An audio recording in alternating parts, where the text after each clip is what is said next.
Hey y'all, thank you guys so much for tuning in to today's episode of the Worlds of Country podcast. I'm your host Andrew.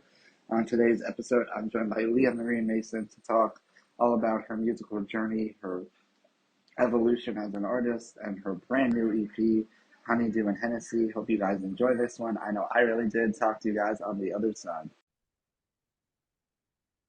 Hey Leah, how are you? Hi, I'm good. How are you? I'm doing good. What have you been up to lately?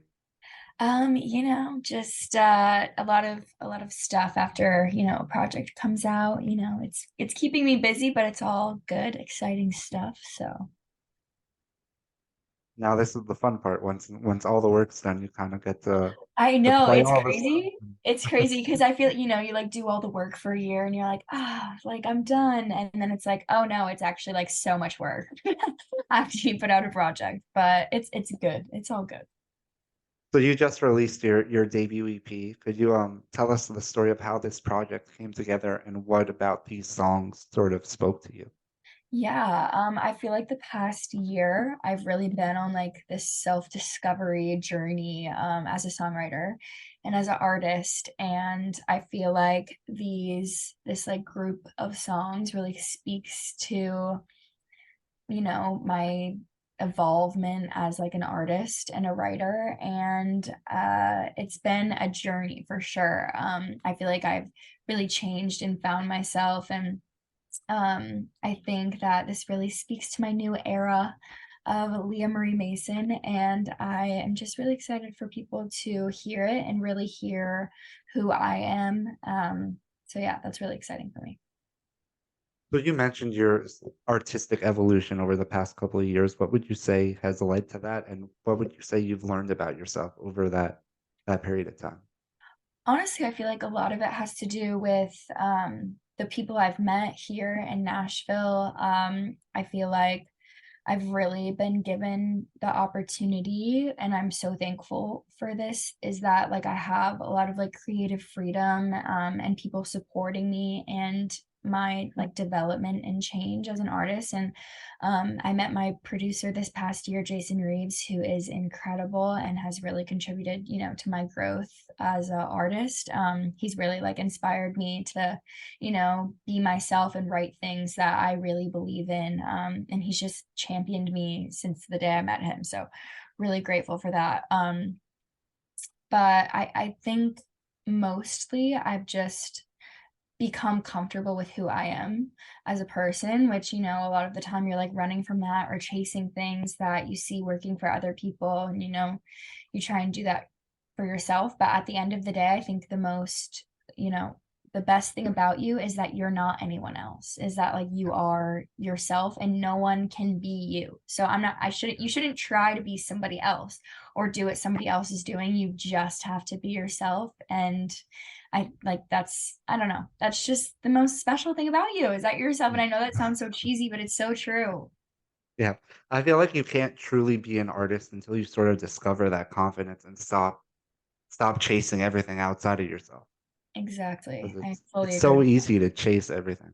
It can be so easy, and I get it. There's a lot of, especially if you live in Nashville or live in LA or any like music city and you see people succeeding, it's very easy to get distracted by what other people are doing, but you just have to be in your own world. And and you can be inspired by people. I mean, obviously I'm inspired by a lot of artists, but there's a difference between being inspired and then just trying to chase Copying, something yeah. that's not you. Yeah, exactly. So how long did it sort of take that lesson to settle in with you? And when did you sort of have that aha moment that you could do this just being yourself? Yeah, honestly, I feel like after I signed my publishing deal with Warner Chappell, I was meeting a lot of writers and I met Jason, and I feel like that's kind of when I was like, oh, like I have something unique and special that people not everyone has, and like I should hold on to that instead of trying to do things that aren't me. And I feel like this past year has really been, you know, really meaningful to me in that way, just like being okay with who I am. I feel like, the past year and this project really speaks to, me and that self-discovery. So yeah, very meaningful. So what would you say, where was I going with this? You mentioned Yeah. your artistic evolution in there. How would you describe who you are as an artist these days? Yeah, I feel like I don't like to box myself too much in like a genre or anything like that. Like obviously like I'm, country like at my roots, but I love taking inspiration and like writing from like a lot of indie artists or like even like I love Lana Del Rey and I love Phoebe Bridgers and I love Boy Genius and I love um I'm true lover of like all genres of music and I want that like heard in my music. So I don't want to box myself in. I don't want to put myself in a box. I want to just make music that I love and I know that that is what's going to resonate with people who are like fans of me because they like me. I feel like nowadays it's so much easier also to draw inspiration from everywhere where maybe in the past you would have felt more boxed in. For sure. I felt like when I first moved to Nashville, you feel like you have to check certain boxes and do certain things. And the longer I've been here, the more I've realized that that is actually just not true. The most important thing is to, stay true to who you are as a person. And it's very hard to do that. I'm not saying it's easy, but um, I think that it's very valuable.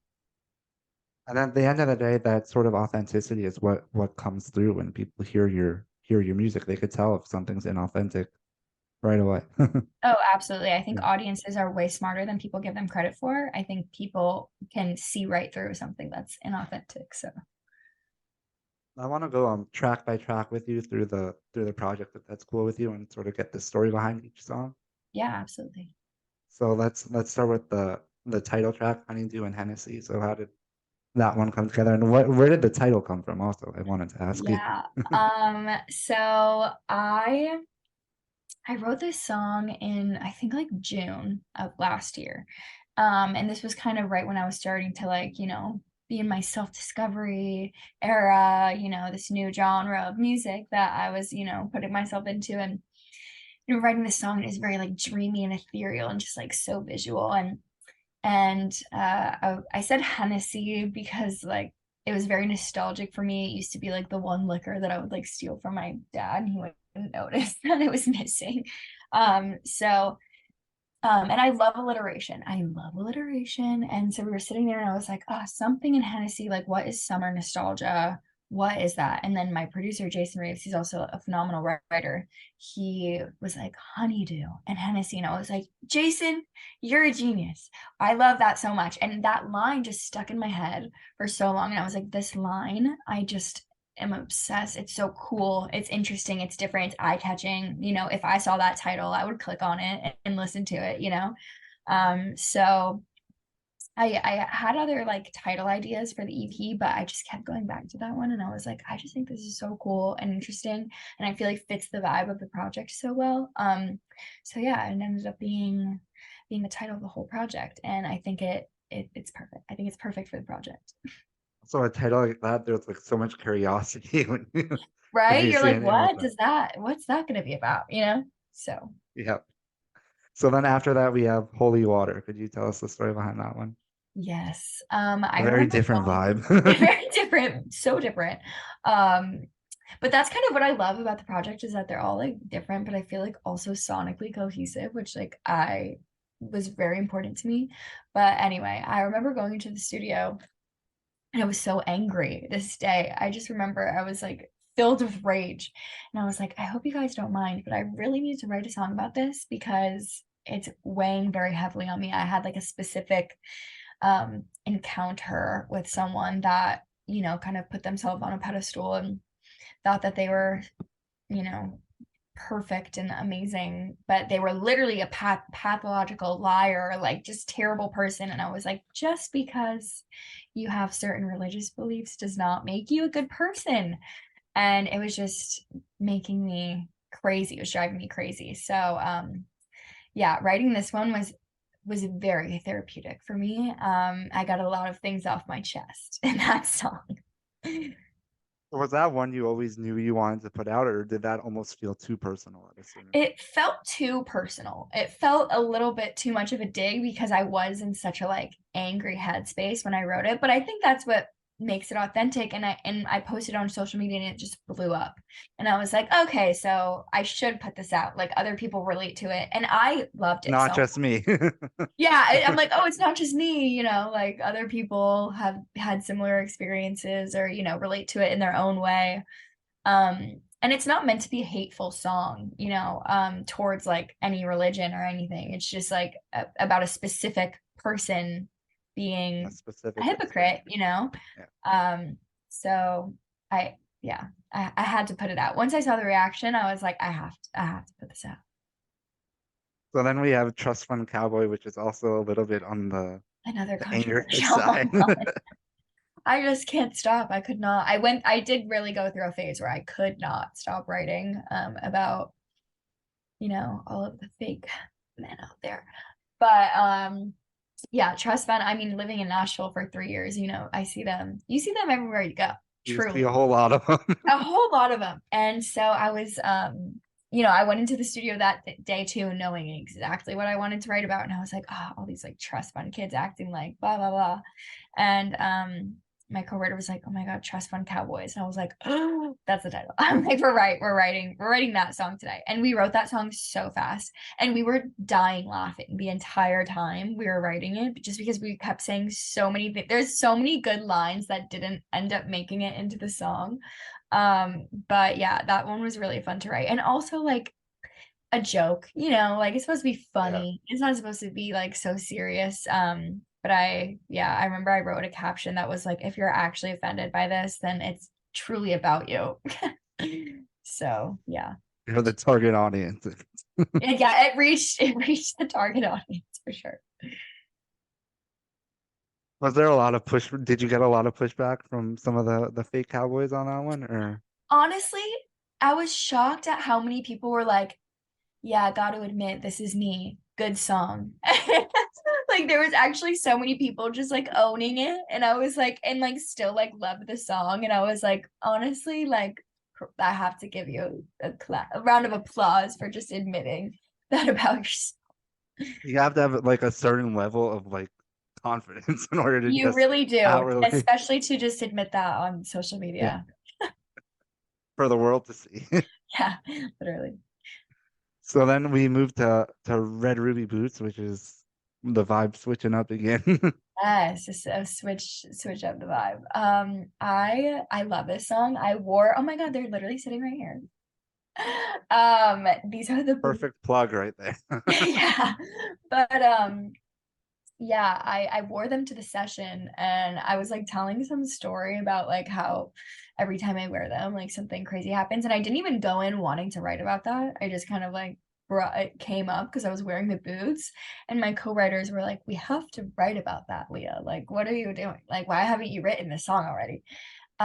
So we wrote it and it was just such a vibe. Came so easily, like just like the moody, vibey, like dancey song, you're like in the back of a dive bar, like just vibing.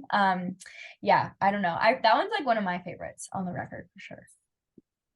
I mean, like the most like it has like a visual that goes with it very easily in your head. Yeah, for sure. It paints a picture. Yeah. And then we have Me or My Hometown, which is on the more vulnerable emotional side of things. Yeah. I love this one. This one like it hits so close like to my heart. I was just feeling really like, nostalgic and sad. I feel like I'm like a full adult now, which is so weird. Like when I go like I'm not used to going home and home isn't that's not my home. Like I feel more at home in my apartment than I do when I go home, which is feels so wrong. Like in my head I'm like this is crazy. Like how could this be? Like I don't know. It makes you feel like how distance you have gotten from home, and it kind of all happens without even realizing it. And like all my friends are, grown up. I have friends that are engaged, and I'm just like, oh, it's so weird. Like we're adults now. It's sad, but also that's a beautiful in a certain way, So And it's the type of thing you don't really realize until you start looking back, because otherwise you just continue going and thinking everything's the same. Yeah, no, literally. Yeah. If you don't take the time to look back, you're not going to realize it.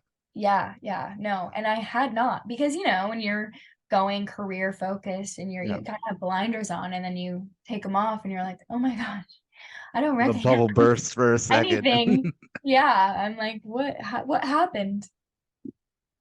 don't know this place anymore. Place anymore. It's so weird. And then we finish off with Montana Fantasy. What's the story behind that one?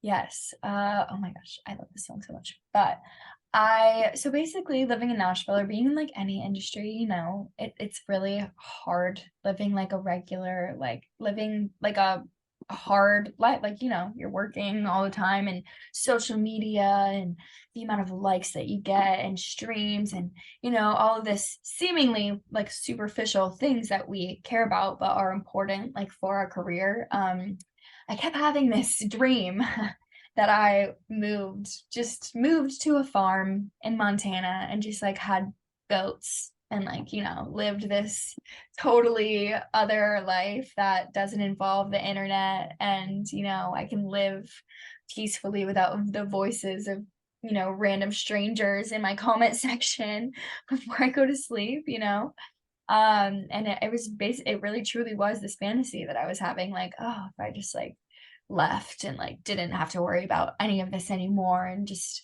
you know, could live peacefully with nature. And yeah, I was definitely down bad when I wrote that song, but that song makes me feel so much better. I wanted it to feel like you were in the fantasy. So like, some form of like escapism. Yeah. So that was the intent behind the song. I feel like at times we all sort of had that want to disappear and just live off of the grid for a little while. For sure. I mean, we all spiral sometimes. And with social media, it's definitely much, much harder than it probably used to be. Oh yeah, absolutely. I mean, social media, it's constant. So Constant comparison and everything. Yeah. yeah, we're not meant to know about thousands of Yeah. other people's lives, I don't think. Every I don't detail. think it's healthy. No. Yeah, really, especially like it's like a highlight reel of everyone's life. Definitely don't think that that is good for our mental health. But that's the age that we live in, and it's Yeah. hard to escape it. And you know, it can be tough for sure. Oh So yeah. the Montana fantasy is real. Oh yeah. So of these songs, are there one or two that stick out as personal favorites? Or I know they're all your little babies. Which ones stick out? I mean, I just love Honeydew and Hennessy. It's like, it's the title track. I feel like it really like sets a tone for the whole project. I always like would go back to that one. It's one that like I would listen to, which I feel like is like something special when you're like, oh, like I would listen to that song. Like I want to listen to it, which is like weird. Sometimes when Yeah. you like write your own songs, you write them and you're like, okay, like other people will listen to them, but like I'm not gonna listen to it. Like I listen to my own song, which like my people might think that's weird, but I just like that song. I always like that song. So that's like a favorite for sure. And then I really do love Red Ruby Boots. Like when we were in the studio and I heard the demo for the first time, I was like, this is so good. I was like, this is just such like a vibe of the song. So those two stand out to me for sure. It's definitely like the vibiest song on there. Like could just get lost listening to that song. Yeah, for sure. So which of these songs was the easiest to write and which would you say was the hardest to get out? Easiest. I feel like I feel like Holy Water was the easiest to write just because it's very personal. You So were it's in the kind of right like space. had all of these thoughts and just kind of had to like arrange it into a song. But the lyrics were pretty much all there. And then the hardest, I honestly don't think there's a song on the EP that was like hard for me to write. I think all of the ones that made it onto the EP came pretty naturally, I feel like. So You feel like when they come like quickly and naturally, they feel more authentic to you than if it's more of a tortured process. Absolutely, for sure. I mean, every once in a while, I just prove that to myself. There's songs that take 8 hours to write and that end up being like some of my favorite songs. So it can go both ways, but I feel like most of the time, the ones that come easier tend to be the ones that I like the best. Um, so yeah, that's me personally. It's almost like you don't have to force it. The song kind of finds you as opposed to you finding the song. Yeah, exactly, for sure. So what's next for you? Well, I'm going on a little tour, a little baby tour. Just like a little four date run. I played a show in Nashville, and then I'm going to Atlanta, and I'm playing Eddie's Attic, which is iconic. I'm very excited about that. And then I'm going to Charlotte, North Carolina, going home. And then I'm going to Chicago, and I've never been to Chicago, but it's my top listening city on Spotify. So very excited for that. It should be fun. I'm very excited. It's dipping my toes in the water, my first little run. So I'm excited. So I want to do a little rapid fire with you before I let you go, if that's cool with you. Yeah, for sure. If you could only eat one thing the rest of your life, what would it be?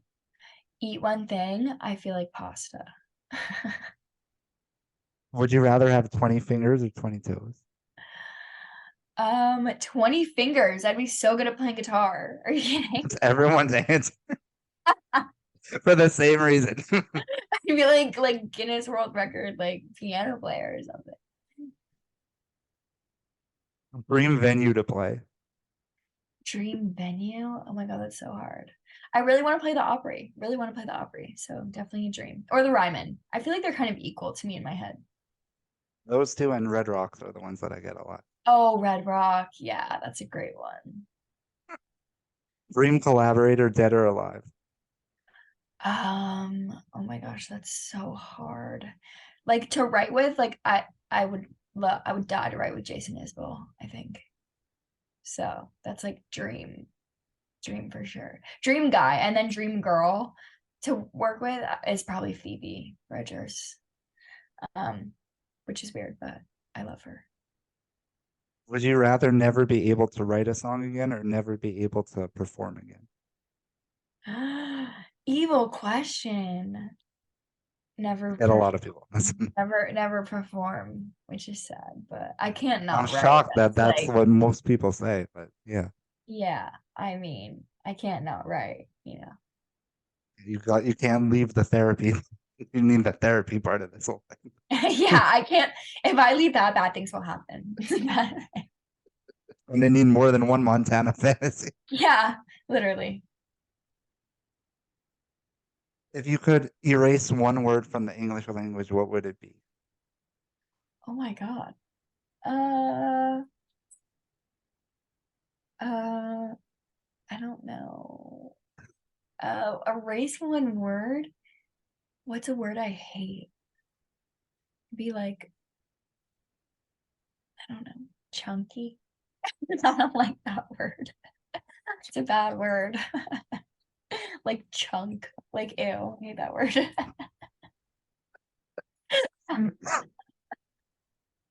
People are probably saying like things that like people Yes. you know, idiot or like you're stupid. But I'm like chunky. I don't know. I don't like that Chunky. Good one. word.